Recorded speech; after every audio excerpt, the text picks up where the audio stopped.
At first glance, it looks like nothing more than an old photograph, a moment frozen in time from 1890 in Alabama. But hidden inside this picture lies a secret so shocking and so carefully hidden that it stayed invisible for 128 years. What truth could one single photograph hide for more than a century? What small detail could change everything we thought we knew about freedom, survival, and the promises made after the Civil War? This is not just a story about a photograph. This is a story about what happens when we finally look closer. If you want to uncover stories that history tried to bury, subscribe to this channel and hit the like button.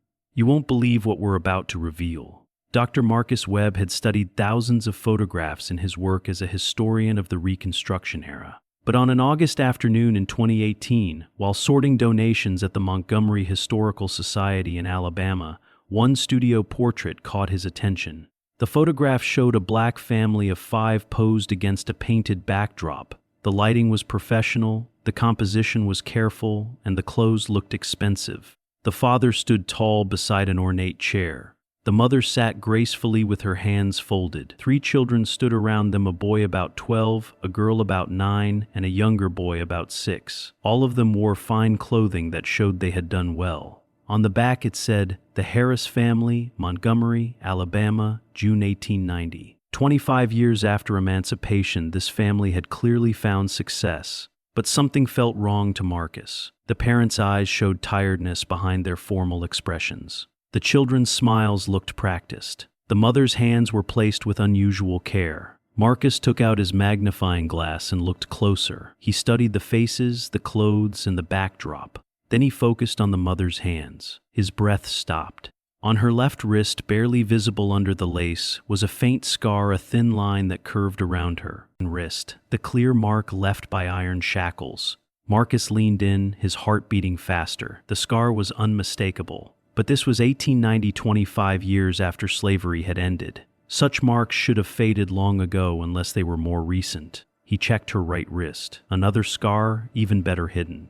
Both wrists showed signs of long-term bondage. He looked at the father's hand resting on the chair. The same faint scars were there. Marcus sat back, his heart pounding. This was not just a successful family portrait. These people were hiding something. If his guess was right, they were escaped workers posing as free citizens, still carrying the proof of their past on their skin. They had walked into the studio, used a false name, and created a record of their new life. It was either great courage or desperate hope, proof to themselves that they had finally reached freedom. Marcus immediately began researching the Harris family. He checked census records, city directories, property papers, church lists, anything that could prove they lived in Montgomery in 1890. Days went by, and every search came back empty. No Harris family matched this description. No property, no business records, no voter registration, nothing. The lack of records was a clue by itself. Prosperous, free black families usually appeared in official papers. Total invisibility suggested they were deliberately hiding. Marcus widened his search across Alabama and found several Harris families, but none matched the ages or the group in the photo. Then he tried a different idea. What if Harris was not their real name? Escaped workers often took new names. A new name, a new city, a new life, hoping no one would ask questions. He reached out to his colleague Dr. Evelyn Torres, an expert in photo analysis and African American migration. Evelyn studied high-resolution scans in her lab. The scars are real, she confirmed. Both parents have marks from long-term shackling. But look at how they are positioned, and she pointed at the screen.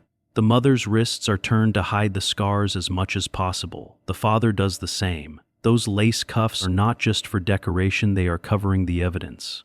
They knew the scars could be seen, Marcus said quietly. They tried to hide them. Evelyn zoomed in on the mother's wrist. Not completely hidden. Any good photographer would have moved them to cover the scars fully unless the family asked for this exact pose. Why not hide them completely? Marcus asked. Evelyn thought for a moment. Maybe they wanted most people to miss them, but hoped that one day someone looking very closely would see the truth. Maybe this photograph was their insurance proof of what they had escaped, hidden in plain sight. Marcus felt a chill. We need to find out who they really were and where they escaped from. He spent the next week in archives, searching old plantation records and newspapers. If they had escaped, there should be some record. Even after 1865, owners still hunted people who left, calling them absconded workers. Finally, he found it. In the Montgomery Advertiser from April 1889, a reward notice for Joseph and Ruth, contracted workers who had left Riverside Plantation in Georgia in March 1889. 3 children were also missing. Contact the Thornton estate. Joseph and Ruth Knott Harris had escaped from Georgia 14 months before the photograph was taken. The notice described Joseph, age 35, a carpenter, and Ruth, age 30, a seamstress, called dangerous fugitives simply for wanting freedom. Marcus asked the Georgia State Archives for Riverside Plantation records. The documents that arrived showed a harsh system. Riverside used debt peonage contracts that kept formerly enslaved people in endless work. It was slavery in everything but name. Records showed Joseph had been contracted in 1875, 10 years after emancipation. His contract said he owed money for food and shelter. Ruth was contracted in 1876. They married in 77 with the owner's permission. Every child born added more debt to the family. The numbers were set so they could never pay it off. By 1889, Joseph and Ruth owed over $800. They would have needed many more years of work, and new charges made sure they stayed trapped. The contracts were written to look legal but created permanent bondage. The owner decided everything, with no way to appeal. Joseph and Ruth were last recorded working on March 12, 1889. The next day they were gone with their 3 children. A search was started immediately, and rewards were posted in Georgia and Alabama. But they had planned well. March was planting season, so attention was on the fields, not the living quarters. Joseph's carpentry skills helped them move quietly and avoid roads.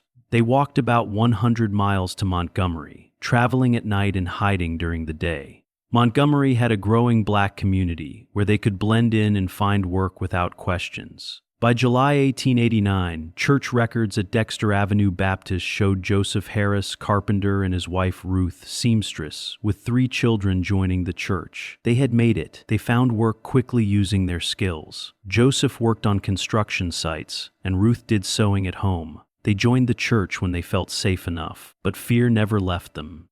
Any knock at the door could be someone looking for them.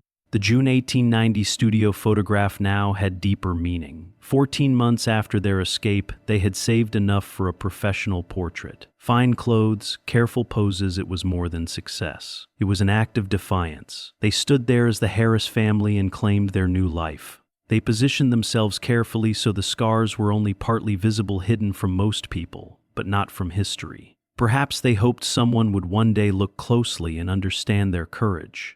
Later records showed Joseph Harris running a small carpentry shop in Montgomery by 1891. Business grew, but they were careful. They rented instead of buying property. They never registered to vote. They kept a low profile while building a better life. The children started school in September 1889 under the name Harris and attended regularly. Then came sad news. In February 1897, a death notice appeared.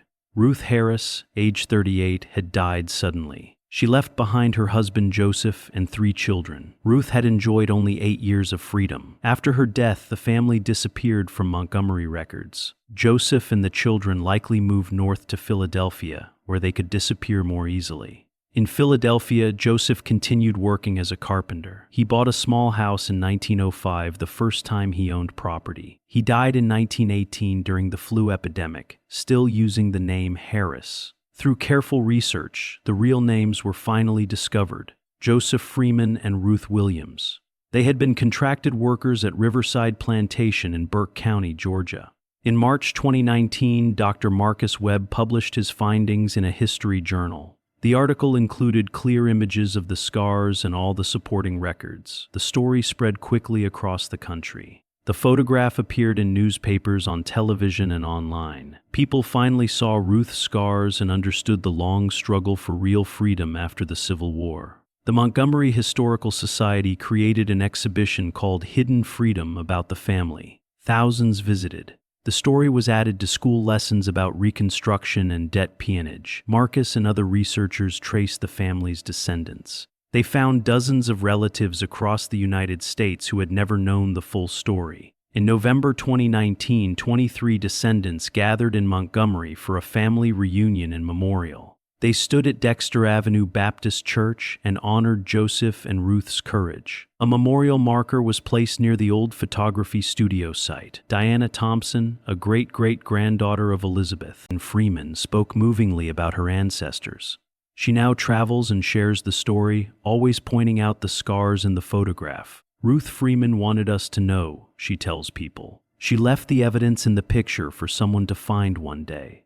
The Freeman family story changed how many people understand American history. It showed that emancipation was not a single moment in 1865, but a long, difficult process. For many families, true freedom had to be taken through courage and risk. Today, the studio portrait hangs in the Smithsonian's National Museum of African American History and Culture. Visitors stand before it and learn about Joseph and Ruth Freeman, two people who escaped bondage twice so their children could live free. Every time Dr. Marcus Webb looks at the photograph, he remembers why history matters. Simple details can hide powerful stories. Every old picture deserves a closer look because courage and truth may still be waiting there to be discovered.